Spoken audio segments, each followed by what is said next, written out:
नमस्कार दोस्तों, मैं हूं रवि श्रीवास्तव।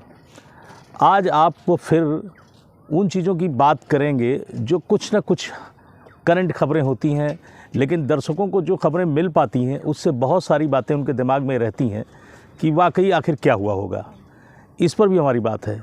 मैं चर्चा उस खबर की कर रहा हूं जो बीते 4-5 दिनों से एक बड़ा विषय बना हुआ है और ख़बरों में भी लगातार लोग सोच रहे हैं कि आखिर ये क्यों हो रहा है। मैं बात कर रहा हूँ रायबरेली मुख्यालय से तकरीबन 35 किलोमीटर दूर गुरबगसगंज थाना क्षेत्र के अंतर्गत भीतर गांव की। भीतर गांव में हो रही लगातार मौतों से पूरे गांव में सनसनी भी है, दहशत भी है। उस मौतों का जो कारण अगर निकाला जाए तो बहुत सारे मीडियाकर्मी गए भी वहाँ पर, मैं खुद भी गया और मैं आपको ये बताना चाहूँगा, ख़ासकर दर्शकों को ये जानकारी देना चाहूँगा कि वहाँ की मौतें कोई रहस्य नहीं, कोई विषय नहीं है और ना ही कोई इस तरह की कोई बात है कि उस पर बहुत गौर किया जाए। हाँ, मौतें हुई हैं, दुख का कारण है, उनके परिवारीजनों को बहुत दुख हुआ है और वाकई अचानक एक रात 21 तारीख की रात अगर बात की जाए तो लगातार 9 मौतों से मुश्किल भरा दौर उनका परिवार ज़रूर गुजर रहा है। हम उनके परिवारों के प्रति संवेदना भी रखते हैं, लेकिन विकास वार्ता में हम आपको ये भी बताना चाह रहे हैं कि उन मौतों का मुख्य कारण क्या था। हाँ, कुछ लोग हार्ट अटैक से गए, कुछ लोग अपनी बीमारी से भी गए, लेकिन इस खबर को इस तरह बनाया गया कि लोगों में अभी भी बड़ा एक डर है, एक दहशत है कि भाई उस गांव में जाना ठीक नहीं है, उस गांव में आखिर इस तरह मौतें क्यों हो रही। लेकिन हमारी जानकारी और हमारी पड़ताल के मुताबिक हम लोगों ने जाना, वहां जाकर पहुंचकर उनके परिवारीजनों से, उनके परिजनों से बातचीत करने के बाद ये बहुत कुछ साफ़ हुआ कि ये मौतें नेचुरल हैं, सामान्य हैं, प्राकृतिक मौत हैं। अब सवाल इस बात का कि मौत स्वाभाविक एक उम्र होती है और उसका कोई टाइम नहीं होता कि जवान या बूढ़ा या कोई भी चला गया। हाँ, लेकिन शासन प्रशासन के लिए ज़रूर सोचनीय विषय में। ऐसे में मैं एक बात ज़रूर जोड़ूंगा, स्वास्थ्य सेवाओं की।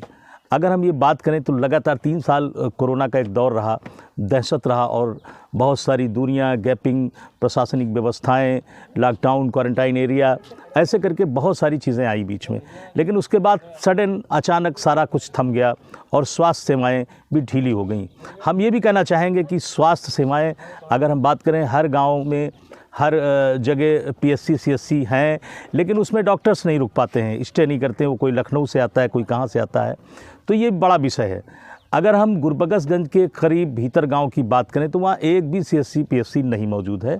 जो गुरबगसगंज के आगे आप बढ़ेंगे, भीतर गांव के आगे बढ़ेंगे तो खीरों है, खीरों में मौजूद मिलेगी आपको। लेकिन जो करंट व्यवस्थाएं हैं, जो वाकई लाभ, स्वास्थ्य सेवाएं जो मिल पाएँ, शायद वो अधूरी हैं। ऐसे में मैं ये ज़रूर कहना चाहूँगा, शासन प्रशासन से अपील भी करूंगा कि वाकई स्वास्थ्य सेवाओं को और तेज़ करने की ज़रूरत है और उस गांव में ख़ास कर, हालांकि इस वक्त अब कोई नहीं वहां पर, और ये जाएं और ये पता करें कि वाकई ये किस तरह की मौतें थीं। अचानक कोई 75 ईयर्स का गया, कोई 49 ईयर्स का गया। जो कम उम्र के लोगों की मौतें हुई वो एक विषय है लोगों के लिए और जाँच का भी विषय है। हालाँकि स्वास्थ्य टीमें काम करने गईं, लेकिन क्या रिज़ल्ट आया, क्या साफ़ हुआ, ये अभी साफ़ नहीं। लेकिन दर्शकों को ये हम ज़रूर बताना चाहेंगे कि वहाँ किसी तरह की कोई दहशत नहीं है। ये ख़बरें जो भ्रामक आती हैं उनको भी साफ़ करने की ज़रूरत है। किसी तरह का कोई डर नहीं है। आप उस गांव जा सकते हैं, आ जा सकते हैं। हम लोग उनके परिवारीजनों से फिर मिलकर आए हैं, तो कहीं ऐसी कोई ख़ास बात नहीं है जिसके लिए बहुत बड़ा हंगामा, बहुत वो काटने की ज़रूरत है। हाँ, मौतें हुई, ये सच है। उनके परिवार वाले इन मौतों से काफ़ी आहत हैं और अब उनको जानने की ज़रूरत है। स्वास्थ्य टीम को, खासकर प्रशासनिक अमला को ये समझने की ज़रूरत है कि मौतें क्यों और क्या कारण था। अगर हार्ट अटैक ही सबको कहा जाए, अगर 9 व्यक्तियों को हार्ट अटैक कहा जाए, तो क्यों अचानक एक ही रात सभी व्यक्तियों को हार्ट अटैक क्यों हो गया, ये बड़ा सवाल है।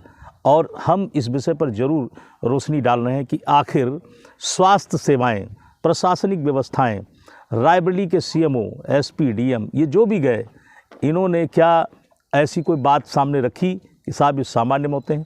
अगर 9 व्यक्तियों को अचानक हार्ट अटैक आई तो क्यों हुआ ऐसा, ये जानने की ज़रूरत है। हमारी ऐसे कई विषयों पर, कई करंट खबरों पर, जिनके लिए आप सोचते रहते हैं कि क्या होगा, क्या हुआ होगा, उस गांव की क्या स्थिति होगी, या जहां भी इस तरह की कुछ खबरें गंभीर आती हैं, उन पर हमारा लगातार आपको ये संदेश विकास वार्ता के माध्यम से मिलता रहेगा और बहुत सारी चीज़ें हम आपको दिखाते रहेंगे, बताते भी रहेंगे, उनका विश्लेषण भी करते रहेंगे कि आखिर इसके पीछे का राज क्या है। उम्मीद करते हैं हमारी खबरों से आप ज़रूर इत्तेफाक रखेंगे और उन खबरों को जानने की कोशिश करेंगे और अपने सवालों को हमारे पेज पर, विकास वार्ता के व्हाट्सएप पर और बहुत सारी चीज़ों के माध्यम से, सोशल मीडिया के माध्यम से आप हमें अपने सवाल भेजते रहेंगे। हम संबंधित खबरों से आपको अवगत कराते रहेंगे। बहुत बहुत धन्यवाद। हमारे साथ बने रहिए, देखते रहिए विकास वार्ता।